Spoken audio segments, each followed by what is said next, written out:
Hey everyone, it looks like Corey Perry is going to sign with the Edmonton Oilers according to David Pagnotta from the fourth period, so I wanted to talk about it really quickly.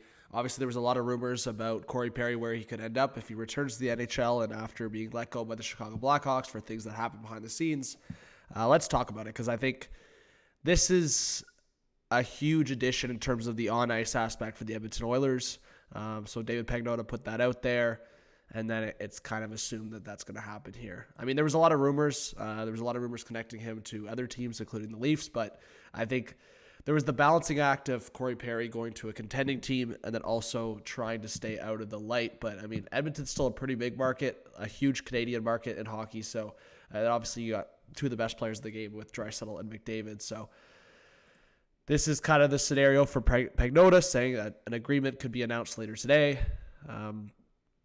So I also wanted to talk about other deals. So Corey Perry, if we go quickly, just ignore this part here. If we go look at a lineup here, McDavid, Kane, Hyman, Nugent Hopkins, Draisaitl, Brown, Foegele, McLeod, Perry. That could be a pretty shit disturbing, plus some speed from McLeod. Foegele can get the wheels going.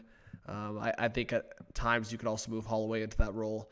Connor Brown's the interesting one for me. I think Connor Brown, if you talk to Oilers fans right now, he's really the one that might be on the move or could just find himself on the fourth line or out of the lineup altogether. I mean, he hasn't scored. He's been a guy that has been very underwhelming if you look at all the other forwards on this list here. So I think Connor Brown could be a focal point of conversation if we talk about another Oilers forward trade. But I still think they're going to look at their defense group and see if they can have an upgrade over Ceci or Kulak, maybe a more defensive guy to complement the defensive aspect for Ekholm. Bouchard obviously has exploded offensively here, especially since the coaching change, but there's still the defensive concerns at times. So what will they do? Will they move on from the Campbell contract if they can, or are there other scenarios to just create cap flexibility? So if you go back here to what I had, these are trade scenarios that are out there right now. I've always talked about either Edmonton talking to teams like Columbus, Montreal, Ottawa to dump Campbell. I think there's other scenarios out there, but Lincoln's would be the interesting one, because maybe there's a scenario where Edmonton talks to Columbus and goes, okay, do you want a Philip Broberg? Do you want a couple second-round picks? Do you want a first-round pick? Okay, then maybe give us another piece. But I think in terms of the Oilers, maybe you swap Ceci and upgrade with Goodbranson. Again, Goodbranson has some negatives to his game. I think he finds himself lost at times.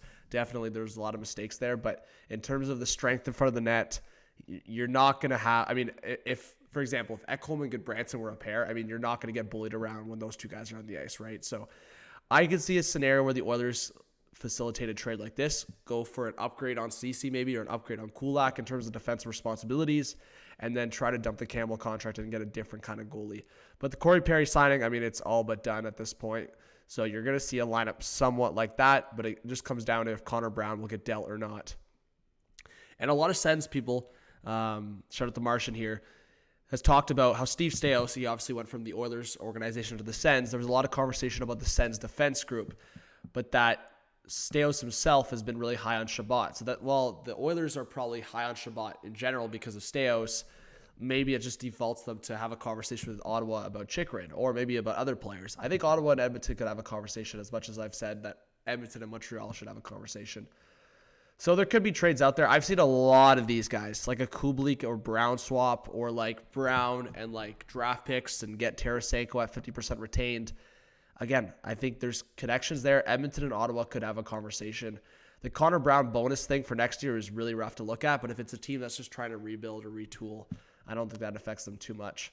But yeah, this is more just people having fun. I don't think Claude Giroux is getting traded to Edmonton, but hey, it could happen. You never know. I think Ottawa and Edmonton, maybe they make a crazy move. But give me your thoughts, guys. I really think that if you look at the Corey Perry edition and the Oilers' winning streak and Chris Knobloch's kind of change in terms of the success of the Oilers this season, I really think that momentum, if they can carry that past the All-Star break into the playoffs, that's what you want, right? I mean, we've seen it from the Blues. We've seen it. I mean, that was like the worst kept like secret prediction, was like that the Oilers would make a coaching change, go on a crazy winning streak, and be like a version of the St. Louis Blues. They weren't last place, I don't think, in January. I think they were last place in like bottom three of the league, like early December or even back in November. So it was kind of quite a few weeks ago now, but it's still similar in terms of the change. Like the Blues were last place in January. That's why it makes that story so much more unique. But in terms of the Oilers here, guys, I mean, they've made the change. They've been buzzing. And now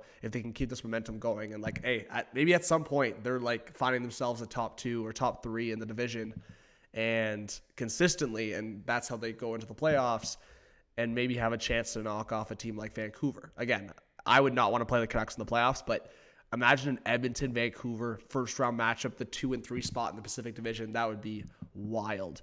So, as we see it right now, it looks like Corey Perry's headed to Edmonton. Guys, give me your thoughts on how this affects the Oilers, and maybe it's the Corey Perry curse, so they get guaranteed to the Stanley Cup final, but they'll lose then because we know Corey Perry has the track record in that aspect. So subscribe, like, comment, notification bell. Corey Perry to the Oilers. Talk soon. Peace.